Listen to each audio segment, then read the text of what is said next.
القاسم محمد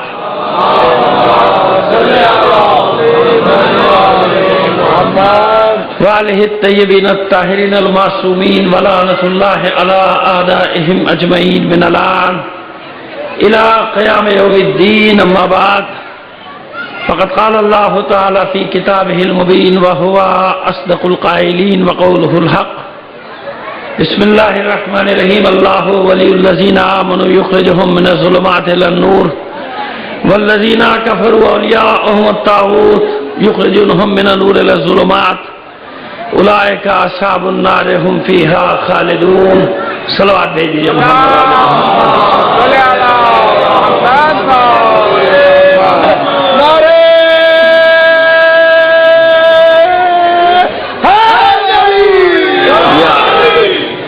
آپ سے درخواست کروں گا اپنے تمام مرحومین کے لیے، خاص طور پر شہدائے ملت جعفریہ کی سال ثواب کے لیے ایک سورہ فاتحہ پڑھ کر بخش دیجیے گا.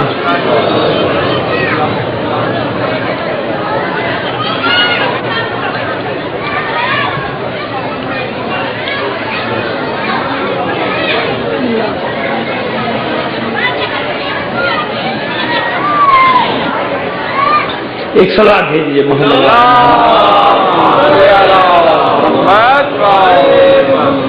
اس سے بہتر انداز میں بلند آواز سے ایک صلوات بھیج دیجیے گا.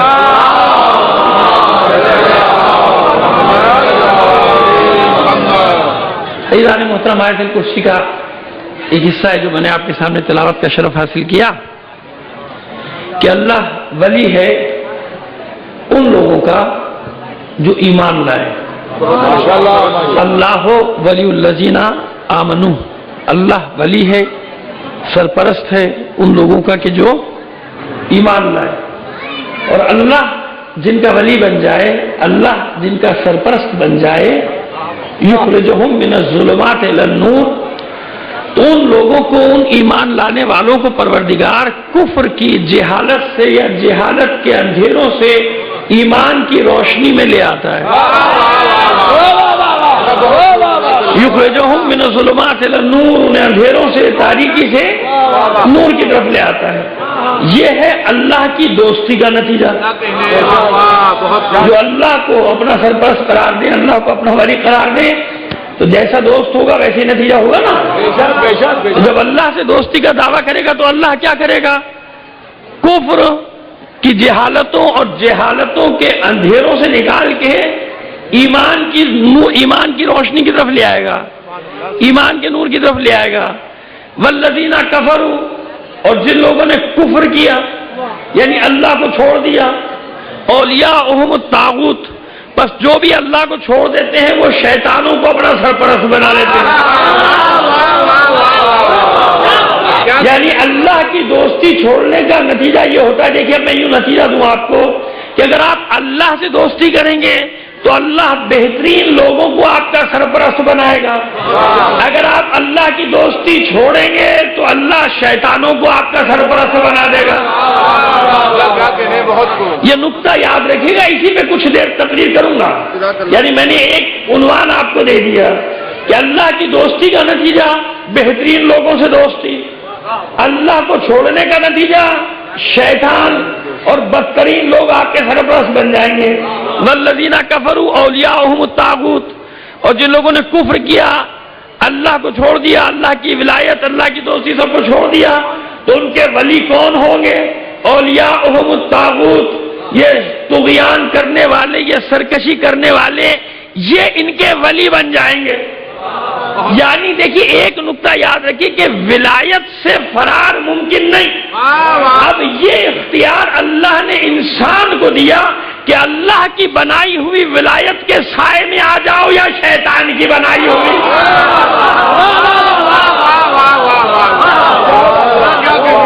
اس سے فرار ممکن نہیں.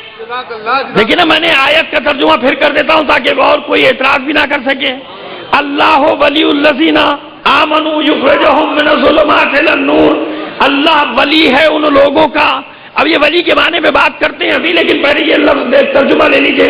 اللہ ولی ہے، سرپرست ہے، دوست ہے ان لوگوں کا جو ایمان لائے. تو اللہ کیا کرتا ہے؟ انہیں ظلم، کفر اور جہالت کے اندھیروں سے ایمان کے نور کی طرف لے آتا ہے. ابھی تو یہ بھی دیکھنا ہے نا کہ ایمان کا نور ہے کہاں. وہ تو بات کی بات، پہلے تو ترجمہ ہو جائے نا بات کا کہ ایمان کے نور کی طرف لے آتا ہے. والذین کفروا اولیاؤہم الطاغوت، اور جن لوگوں نے کفر کیا، اللہ کو جھٹلا دیا، ان کا بھی ولی ہے.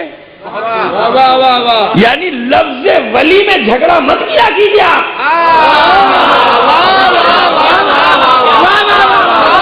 سمجھ میں آ رہی ہے بات؟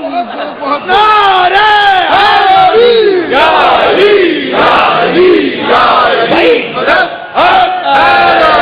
ولی لفظ میں جھگڑا نہ کیجیے آپ. بھائی جو جس کو اپنا سرپرست بنائے گا وہی اس کا ولی ہے. اب یہ الگ بات ہے کہ اللہ کی دی ہوئی ولایت کیا ہے اور لوگوں کی بنائی ہوئی، شیطان کی بنائی ہوئی کیا، اس پہ ابھی بات کرتے. لیکن یہ تو طے ہو گیا نا کہ لفظ ولی تو کامن ہے، قرآن مجید میں کامن استعمال ہوا. اللہ بھی ولی ہے. والذین کفروا اولیاء، اور یہ کفار بھی اپنا ولی بناتے ہیں. اولیاء جمع ہے نا ولی کی، اور جمع اولیاء، اولیاء بناتے ہیں. مگر فرق کیا ہے؟ اللہ کی ولایت میں آنے کے بعد اللہ نور کا راستہ دکھاتا ہے، اور جب یہ اللہ کو چھوڑ کے اللہ کے دشمنوں کی ولایت میں آ جاتے ہیں، یخرجونہم من النور الی الظلمات، تو یہ کفر کے اولیاء، یہ شیطانی ولی، یہ شیطانی طاقتیں کیا کرتی ہیں؟ انہیں ہدایت کے نور سے گمراہی میں چلے جاتے. یخرجونہم من النور الی الظلمات. جب ایسے لوگوں کی دوستی کرو گے وہ تمہیں گمراہی کی طرف لے جائیں گے. بات واضح ہوئی؟ آئیے اور تھوڑا سا لفظ کی وضاحت کریں. سبحان اللہ. یوم ندعو کل اناس بامامہم، یہ قیامت کا دن، اس دن ہر شخص کو اس کے امام کے ساتھ اٹھایا جائے گا. یہاں کوئی قید تو نہیں ہے کہ شیعوں کو امام کے ساتھ اٹھایا جائے گا؟ کوئی قید ہے؟ نہیں ہے نا. یوم ندعو کل اناس، جتنے بھی انسان آدم سے لے کے اور جہاں قیامت تک آئیں گے وہ سب کس کے ساتھ اٹھائے جائیں گے؟ اپنے امام کے ساتھ. خالی شیعوں کا ذکر تو نہیں ہے نا، خالی مسلمانوں کا ذکر تو نہیں ہے. مسلمان ہو، یہودی ہو، عیسائی ہو، اور اپنے سارے مکتب کا ہو، مذہب کا نہ ماننے والا ہو، جب بھی، کیونکہ کل ناصم میں تو سب آ گئے نا. بس معلوم ہوا کہ ہر انسان کے لیے امام ہونا ضروری ہے. ابھی بحث یہ نہیں کہ اچھا ہو یا برا ہو، لیکن قرآن یہ بتا رہا ہے کہ امام کا ہونا ہر شخص کے لیے، پیشوا کا ہونا. کیوں؟ جب قیامت کے دن پوچھا جائے گا یہ جو تو عمل کرتا تھا کیوں کرتا تھا، اب وہ دائیں بائیں دیکھے گا. سمجھ میں آ گئی بات؟ آ گئی نا. یعنی میں ایک عقلی دلیل قائم کر رہا ہوں کہ جب سوال ہو بھائی تو نے کیوں کیا، نماز پڑھی تو کیوں پڑھی، نہیں پڑھی تو کیوں نہیں پڑھی. اب یہ تو یوں نہیں، اس نے کہا تھا، بس جس نے کہا تھا وہی اس کا امام. سمجھ میں آئے؟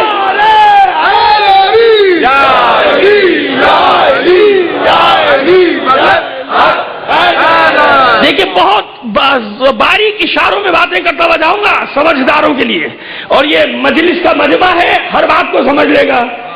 یوم ندعو کل اناس بامامہم، ہر انسان لاکھ کوئی یہاں پہ کہتا رہا میں امام نہیں مانتا، میں تو اہل کتاب ہوں، صرف کتاب کی سنتا ہوں. کوئی کہہ دے کہ میں اخباری ہوں، خالی حدیث پہ چلتا ہوں، چلتا رہے. لیکن قرآن نے یہ فیصلہ کر دیا کہ قیامت کے دن تجھے ایک نہ ایک کا اعلان کرنا ہی پڑے گا، آخر کس کے کہنے پہ چلتا تھا. یعنی یاد رکھیے کہ امامت کا انکار کرنے کے لیے بھی ایک امام کی ضرورت ہے.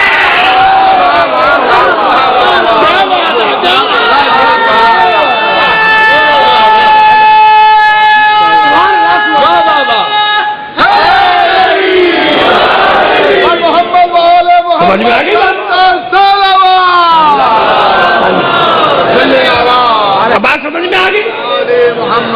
تو اب یہ ایک عقلی چیز ہو گئی نا بس. تو لفظ امام میں بھی جھگڑا نہیں, جس کو مرضی چاہے امام کہہ دے. صحیح ہے نا. قرآن مجید میں ولی کا لفظ بھی کامن آیا, امام کا لفظ بھی کامن آیا. اب وہ خاص ولایت اور وہ خاص امامت کون سی ہے جس کی اطاعت کا حکم اللہ دے رہا ہے؟ وہ خاص ولایت, تاکہ بھئی یہ طے ہو جائے نا کہ میں ادھر ہی جاؤں جدھر اللہ بھیجنا چاہ رہا ہے. میں یہ تو نہیں کہہ سکتا نا کہ میرے لیے اللہ کافی ہے. بھئی اللہ کافی ہے بھی تو کسی نے بتایا ہے.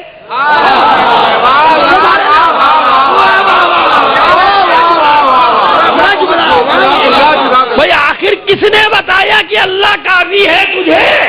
تو جس نے بتایا اس کو تو نہیں مان.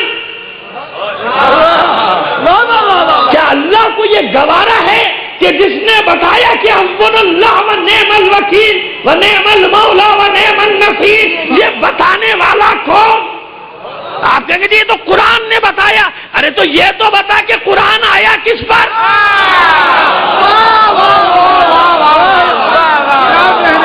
ارے یہ تو بتا کہ قرآن کی آیات تجھے سنائی کس نے؟ کون ہے جو قرآن لے کر آیا؟ تو جب اللہ کو یہ گوارا نہ ہوا کہ میرے سوا کسی کو نہیں یاد کرنا نہ پکارنا, تو اے پروردگار پھر تو نے قرآن ایک اپنے خاص بندے پر بھیجا ہی کیوں؟ بھائی فرشتے آ کے ہم سب کو سنا دیتے, ہم سب سن لیتے, پھر کہتی اللہ کافی. لیکن نہیں, ہل جزاء الاحسان الا الاحسان. اللہ کی اپنی غیرت کو گوارا نہیں. سبحان اللہ. اللہ کی غیرت کو گوارا نہیں کہ جس کے ذریعے سے تمہیں بتا رہا ہوں کہ مجھے پکارو. اگر اتنا ہی اللہ کافی ہے تو اذان سے ذرا نکال دو اشہد ان محمد رسول اللہ.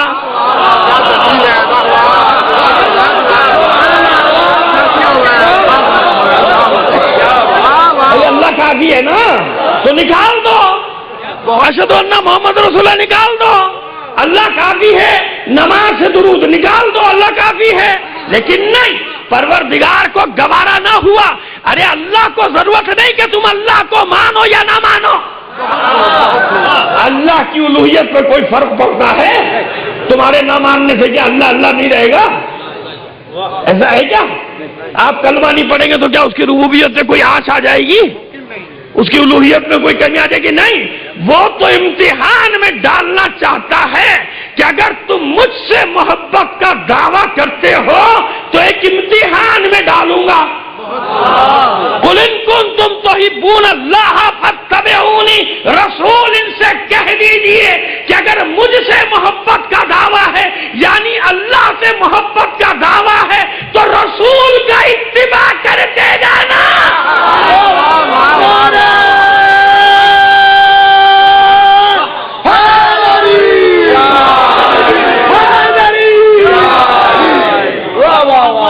محمد بلند پر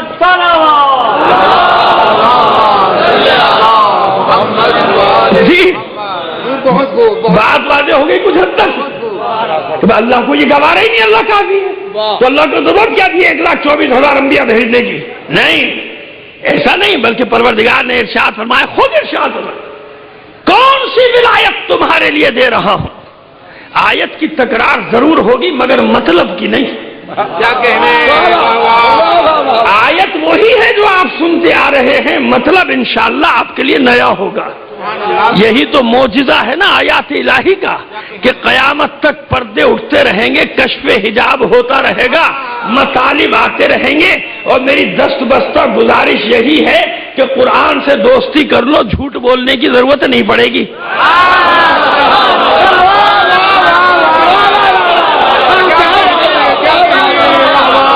سب کچھ مل جائے گا یا علی, سب کچھ مل جائے گا, سب کچھ مل جائے گا. کیوں؟ دیکھیے میں یہاں ممبر سے بیٹھ کے جھوٹ بولوں گا تو خالی آپ تو نہیں سن رہے, پوری دنیا سن رہی ہے نا. وہ تو انگلی اٹھا سکتے تھے کہ جھوٹ بولنا ہے, ایسا کچھ ہوا ہی نہیں تاریخ میں. بھئی آپ کو خوش کرنے والی بات اور ہے, اور دنیا پہ حجت قائم کرنے والی بات اور ہے. تو بس میری اتنی گزارش ہے، اتنی التجا ہے کہ نہیں، سچ کا دامن ہاتھ سے نہ چھوڑو، آمیزش نہ کرو. یہ مذہب اہل بیت ہے، کوئی ڈرامہ تھوڑی ہے. سمجھ میں آ رہی ہے میری بات؟ یہ مذہب اہل بیت ہے، یہ مکتب اہل بیت ہے بھائی. یہ منطق دلیل حجت پر قائم ہے. ایسے تھوڑی آج تک باطل کے مقابلے میں ڈٹا ہوا ہے. لاکھوں کروڑوں قربانیاں دینے کے باوجود کوئی کچھ نہ بگاڑ سکا مذہب حق کا. تو کیوں؟ اس لیے کہ جانتے ہیں کہ اللہ نے کس کی ولایت میں ہمیں دیا ہے.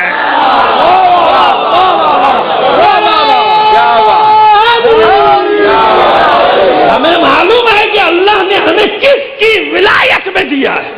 تو آیت وہی، مطلب نیا، لیتے جائیے. جب اللہ نے اعلان کیا کہ اللہ جس کا ولی ہے اسے کبھی بھی ظلم اور کفر کے اندھیروں میں نہیں رہنے دیتا، ایمان کی روشنی میں لے کر آتا ہے. اچھا، اللہ بھی ولی اور مومنین بھی ولی. المومنون والمومنات بعضهم اولیاء بعض، کہیں ہے انما المومنون والمومنات بعضهم اولیاء بعض، کہ یہ مومن و مومنات ایک دوسرے کے سرپرست ہیں. اللہ ولی اور کوئی ہے ولی اللہ. کیا کہنے اللہ کا ولی. ایک بہت بڑا مسئلہ حل کر کے جاؤں گا آپ کا، تاکہ پھر کبھی کوئی آپ کو بہکا نہ سکے. دیکھیے ولی کا لفظ ہے نا، اللہ ولی، اللہ سب کا ولی. اور پھر ایک لفظ ہے ولی اللہ. اب مجھے بتائیے کہ ولی کے معنی کیا ہے؟ ایک طرف اللہ ولی ہے، پوری کائنات کا سرپرست ہے، اور کوئی ہے اللہ کا بھی ولی. تو کیا مطلب ہوا؟ معاذ اللہ، وہ اللہ سے بھی اوپر اللہ کا سرپرست ہو گیا. ولی اللہ کا کیا مطلب ہوا؟ اللہ کا ولی. تو اللہ کا ولی کیا مطلب؟ اللہ کا بھی سرپرست. اگر آپ نے جوش میں کہہ بھی دیا ہاں، تو نتیجہ کتنا خطرناک ہے جانتے ہیں؟ یہ جتنے گلی گلی میں لوگوں نے ولی اللہ بنائے ہوئے ہیں،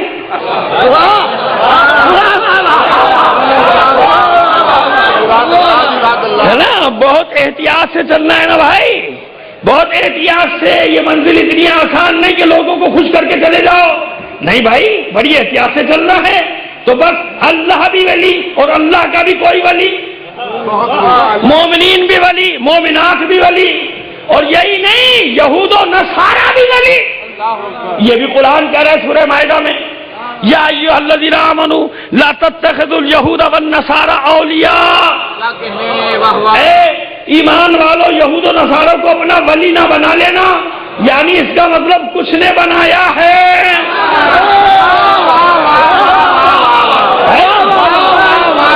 بعضهم اولیاء بعض ہوا نا، کچھ نے بنایا ہے. تو اب ولی کا کیا کیا معنی تلاش کریں گے؟ اب میں چاہوں تو بہکانے کے لیے ایک لفظ لوں. قرآن کی تفسیر کا مطلب یہ نہیں ہوا کرتا کہ ایک لفظ لو، اپنے مطلب کا معنی بناؤ، آگے بڑھا دو. نہیں، اگر کوئی لفظ ہے تو دیکھنا پڑے گا کہ قرآن مجید میں کتنی جگہ پر یہ لفظ استعمال ہوا اور کتنے مفاہیم میں استعمال ہوا، کتنے معنی میں استعمال ہوا. اگر مومن کا لفظ استعمال ہوا تو دیکھو بندے کے لیے مومن کا کیا مفہوم ہے اور اللہ کے لیے مومن کا کیا مفہوم ہے. کوئی خدا کا خوف کرو. قرآن کے لفظوں سے کھیلنے سے پہلے اپنی عاقبت کے بارے میں تو سوچا کرو. انسان کے لیے استعمال ہو مومن تو ایمان لانے والا، اور اللہ کے لیے المومن استعمال ہو تو اس کا مطلب ہے امان دینے والا. امان دینے والا، امان دینے والا. لوگوں کو بے وقوف بنانا بہت آسان ہے ایک لفظ کو لے کر، لیکن اس کے مفاہیم میں جا کر اس کے معنی اور تفاسیر تلاش کرنا، اس کے لیے خون جگر کو صرف کرنا پڑتا. ٹھیک ہے؟ تو قرآن مجید میں لفظ آئے ولی کا لفظ میں نے بتایا کتنے معنی میں آیا؟ مومن کے لیے، مومنہ کے لیے، شیطانوں کے لیے، کافروں کے لیے، یہودیوں کے لیے، نصارہ کے لیے، اللہ کے لیے۔ لیکن آؤ، اب جب یہ تمہید بنا دیا آپ کے ذہن میرے ساتھ آ گئے نا، اب میں نے سوال کو پھیلا دیا۔ اب جب سوال کو پھیلا دیا تو اب دیکھیے آپ جواب آسان ہو گیا۔ اب اللہ نے خود ہدایت کر دی کہ کون سی ولایت ہے جس کی طرف جانے کا حکم میں دے رہا ہوں، اور کون سی ولایت ہے جس سے بچنے کا حکم دے رہا ہوں۔ جس ولایت کی طرف اللہ نے جب خود بلایا تو حصر لگا دیا، قید لگا دی کہ اس کے سوا کہیں نہیں جانا۔ انما ولیکم اللہ،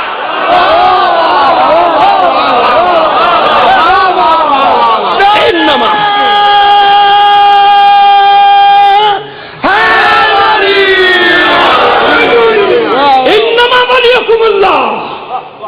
ورسولہ والذین آمنوا الذین یقیمون الصلاۃ ویؤتون الزکاۃ وہم راکعون۔ تو جب اللہ نے جس ولایت کی طرف بلایا تو قید لگا دی، حصر لگا دی، کلمہ حصر لگا دیا۔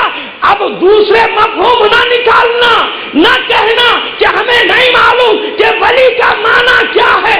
ارے ولی کا استعمال قرآن میں 1 درجن سے زیادہ معنی میں ہے، لیکن جس ولایت کی طرف اللہ نے بلایا تو کلمہ حصر کے ساتھ بلایا، یہ کہہ کر بلایا کہ بس۔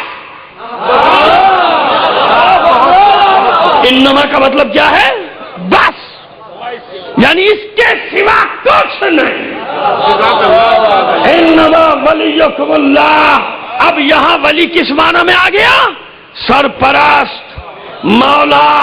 بس تمہارا مولا ہے اللہ اور تمہارا مولا ہے رسول، اس کے سوا کچھ نہیں، اور نام نہیں لیا۔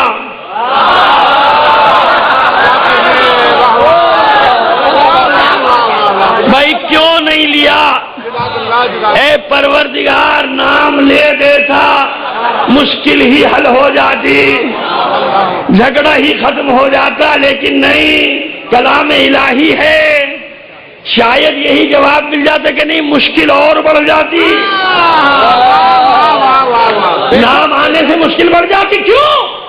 اس لیے کہ مجھے انصاف سے بتائیے پیغمبر کے بعد کیا کچھ ہوا؟ سقیفہ بنا نہیں بنا؟ حدیثوں کی لوٹ مار ہوئی کہ نہیں ہوئی؟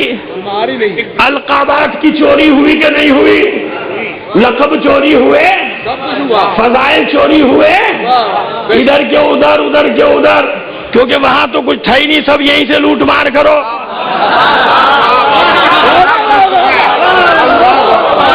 ایسے ہی ہوا نا، القاب لوٹے گئے، فضائل لوٹے گئے، ادھر سے چرایا ادھر، ادھر سے چرایا ادھر، ادھر تو کچھ تھا ہی نہیں، لقب بھی ادھر سے لیے گئے، ہے نا؟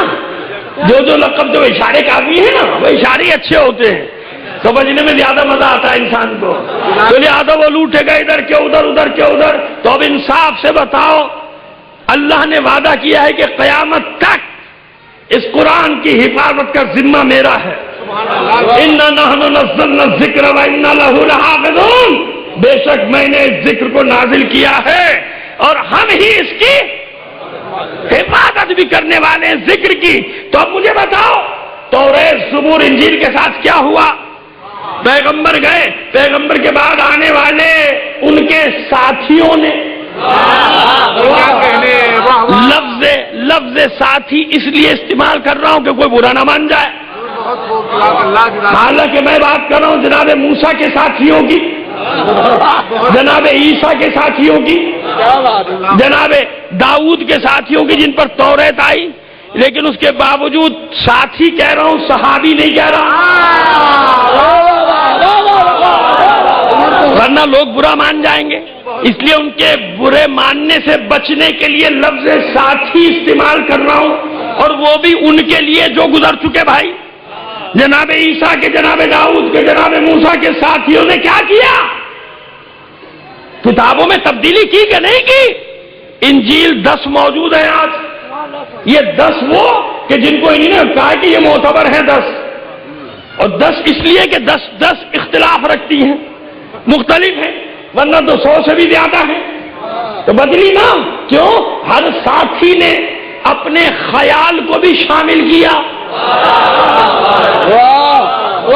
اپنی مرضی کو بھی شامل کیا، جو میں سمجھا وہ یہ تھا وہ بھی شامل کر دیا، اور کسی سے چڑ تھی۔ بھائی معاشرے میں لڑائیاں بھی تو ہوتی ہیں، ایک دوسرے سے حسد رقابت ہے کہ نہیں ہے؟ بھئی یہ تو تاریخی بات ہے نا، خود پیغمبر ختمی مرتبت صلی اللہ علیہ وآلہ وسلم کے ساتھیوں میں، صحابہ میں آپس میں اختلاف ہوتا تھا کہ نہیں ہوتا تھا؟ بھئی ہوتا تھا نا، اس میں تو کوئی برا ماننے کی بات نہیں ہے نا، یہ تو ایک تاریخی حقیقت ہے کہ ہوتا تھا۔ تو بس توریت، زبور، انجیل میں خوب تحریف، اور ان کے آنے والوں نے بعد میں تابعین نے، یعنی ان انبیاء کے ساتھیوں کے بعد آنے والوں نے اور زیادہ کام دکھا دیا، آپس میں جھگڑے ہوئے تو کہا اس کے خلاف بھی یہ آیت آئی ہے، اس کے خلاف یہ آیت آئی ہے، نتیجہ یہ ہوا کہ اللہ کی کتابوں کا حلیہ بگڑ گیا، اور قرآن کے بعد کوئی کتاب آئے گی نہیں آئے گی، حفاظت سے رکھنا ہے، اور رسول کے بعد حالات ایسے ہو جائیں گے کہ حدیثوں کا انبار لگ جائے گا۔ آپ کی خدمت میں ایک تاریخی بات عرض کر دوں کہ سیاہ ستہ کا کمال یہ ہے، میرے تمام احباب جہاں تک سن رہے ہیں وہ سب میری بات کی تائید کریں گے، تو ان میں سے آپ مقدمہ جب پڑھیں گے صحیح بخاری شریف کا تو اس میں بھی لکھا ہے کہیں 9 لاکھ اور کہیں 6 لاکھ کہ اتنی حدیثوں میں سے یہ 3 ساڑھے 3 ہزار سے لے کے ٹوٹل 6,000، اس سے زیادہ نہیں، یہ نکالی گئی ہے۔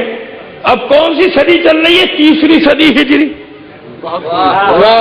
اب میرا سوال یہ ہے کہ اتنا تو سب نے تسلیم کر لیا نا کہ 250 سال تک معاشرے میں 9 لاکھ سے زیادہ جعلی حدیثیں تھیں، اگر یہ جعلی حدیثیں نہ ہوتی تو صحیح چھانٹنا کیوں پڑتی؟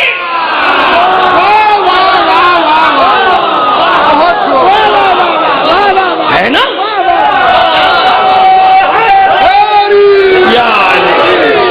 خالی ہاتھ نہیں جائیں گے آپ، اطمینان رکھیے، آپ کے ایسے دن گزارنے کے لیے تھوڑی آ گئے ہم لوگ۔ ہمیشہ یاد رکھیے مجلس کا اصول ہے کہ جس مجلس سے جانے کے بعد سوچا کیجئے کچھ ملا کہ نہیں ملا، کچھ ملا ہے تو یقیناً خالی ہاتھ لوٹ کے نہیں آیا، جسم کے رزق سے ساتھ ساتھ روح کا رزق بھی مل گیا، جسمانی تبرک کے ساتھ ساتھ روح کا تبرک بھی مل گیا، اور لیکن نہیں جانے کے بعد سوچا نہیں کوئی بات تو نہیں ملی، تو بھی سوچا کیجئے کہ نہیں خالی جسم کے تبرک کی نہیں، انسان کو علمی اور روحی تبرک کی بھی ضرورت ہوتی ہے نا؟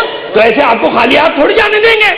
تو 9 لاکھ 10 لاکھ 12 لاکھ حدیثیں معاشرے میں جعلی 200-250 سال تک رائج رہی کہ نہیں؟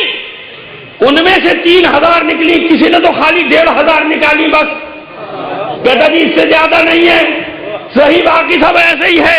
تو جب معاشرے میں اتنا جال بٹا تھا، اب سوچیے آپ کہ یہ جال بٹا کیوں تھا؟ کیوں تھا؟